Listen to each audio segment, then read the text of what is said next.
Canada. Maple syrup and love cabin say, ay, kick your ass all hockey season, ay, now teach me riding horses, ay, yeah, this is Canada, ay, moose live up in our zone, ay, we got the best weed ever grown.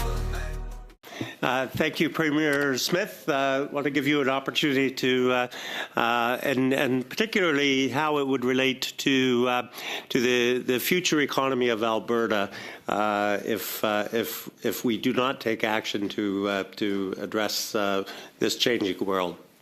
Well, no one's talking about not taking action. I think what we're talking about is whether a 2030 target is realistic or a 2050 target is realistic. Our plan is centered around a 2050 target, which is what we signed on to internationally and what most of the nations of the world have signed on to, except for China, which has said 2060, and I believe India, which has said 2070. I can tell you the cost. We almost had an experience of that in January of 2024 at 5 o'clock at night when the sun went down and there was no solar, and it was minus 30, and so we had to turn down the wind turbines because they have mechanical failure after minus 30.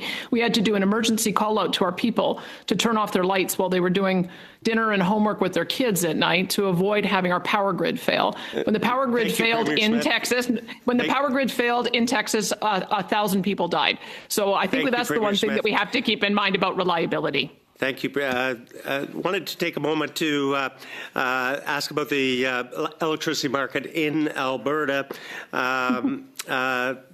According to the Pembina Institute, the moratorium on renewable energy projects has resulted in half of proposed renewable energy projects being cancelled or stalled. How do you defend this loss of investment in Alberta?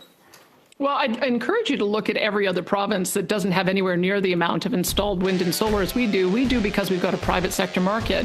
And the reason we've been able to bring so much on is because when the wind doesn't blow, which is 70% of the time, and solar doesn't work, which is 90% of the time, we have natural gas to back it up. Thank you very much.